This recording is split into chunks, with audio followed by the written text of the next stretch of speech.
Well, I'm joined now by the South African political commentator, Carol Freeman. Good to have you on the programme tonight. Were you surprised by the judge's decision? I was surprised. I think it is going to turn this entire trial into a media circus, and we're going to have commentary on it daily, and it's going to provide no relief for the victims, for Reeva's family. But he says he wants to try and dispel some of the myths around the judicial system, make it clear that it doesn't matter if you're rich or poor, you get the same treatment in South Africa. Yes, this was made in accordance with South African constitutional law, which has a strong aim towards creating open justice. And the judge felt that he wanted to show that rich, poor, famous, not famous would get the same treatment.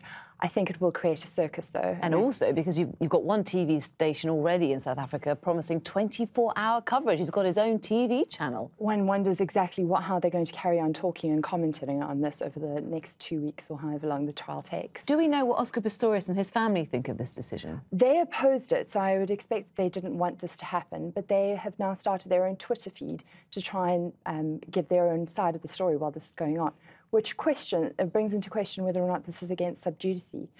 So is it clear, Carol, how much of the trial we will be able to see? How much of it will be on television or not? Well, the judge has said that witnesses can opt in or opt out, and I think it's going to be very interesting to see which witnesses would like to see their testimony broadcast throughout the world and which would prefer to keep their anonymity and keep what happens in the courtroom private. And will we see Oscar Pistorius or not? How does that work? He does not have to testify. Right.